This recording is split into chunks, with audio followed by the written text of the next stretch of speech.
What's going on, everyone? Michael Martin here from Yahoo Esports, and I'm back this week with an I Got Next topic. This guy keeps winning, so we're just going to keep talking about Panda Global's Punk. Punk, right now, is the king of Street Fighter V Season 2, and there's a strong chance he won't fall off like Infiltration did a year ago. Stop me if this sounds familiar.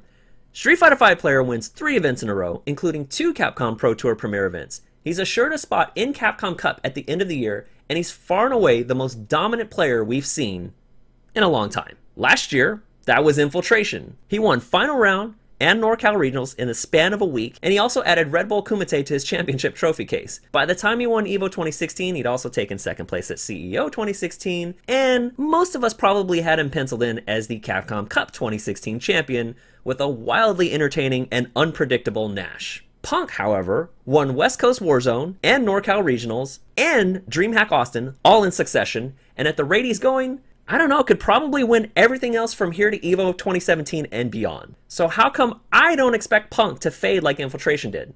Well, let's look into a few points here. 1, he's ahead of the rest of the competition by a wide margin thanks to his incredible neutral game, forcing opponents to play out of their own game, and his decision making. But he does this with Karen, a much higher tier character than Nash, and a character who, for the most part, hasn't been nerfed or touched much going from Season 1 to Season 2. Nobody could catch up to Infiltration in 2016 at the start, but after EVO, the rest of the competition not only caught on to Infiltration's playstyle, but the character Nash as well. So he wasn't terrible, he just wasn't the top tier character everyone thought he was thanks to how Infiltration played him. 2. Infiltration hasn't found his groove in Season 2, after that disappointing Capcom Cup 2016 loss. He's also getting ready for a wedding, which is probably more stressful than competing in a Grand Finals at EVO, but I'm not sure. Punk's breakout tournament last year was Red Bull Battlegrounds in November. That was Season 1.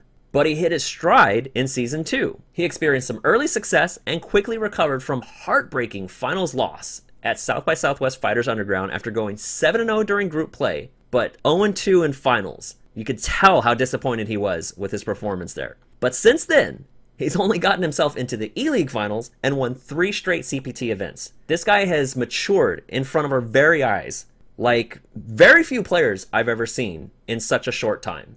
Final point, Punk may talk some trash. And, you know, he kind of looks like he's a jerk up there laughing after winning games. But if you've never sat down and talked with the kid, you would know just how smart this guy is when it comes to fighting games. At his young age, he talks like he's a veteran of decades. To me, that stands out the most when I think of Punk. He's a villain, a cold-blooded killer on the main stage, but he's also one of the sharpest players I think I've ever met. That's dangerous. The only things that can truly stop Punk from continued success throughout the year is if he were to stop going to tournaments, which likely isn't to happen, but that is something Infiltration did last year, and he said he regretted doing that at Capcom Cup. Or an incoming balance patch upsets the current competitive meta. For the moment, it doesn't appear Capcom's messing with Karen, so Punk would just need to learn the changes in the matchups. But remember, he also likes playing other characters like Nash, and Nash should be getting some upgrade loving in the next patch. His Nash is already good as it is.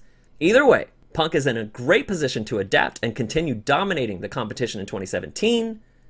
I expect to see him competing in top 8, possibly at EVO, CEO and EVO, but I do expect him to contend very heavily at Capcom Cup. So, we'll see you at Capcom Cup 2017, Punk, and we'll see what anyone else can do about it.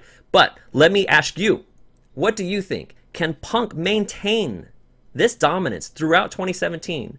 Or will he finally fade away like Infiltration did last year? Will the rest of the Capcom Pro Tour catch up to Punk? I'm not sure that's the case, but you tell me. Drop us a comment here. Hit me up on Twitter at Bizarro_Mike, 1Z, 2 Rs. And don't forget, you can catch all our Street Fighter V content on Yahoo Esports, but every week we do a casual FGC conversation with players and personalities, conversations and fireballs. Be sure to tune into that, and we'll see you next time.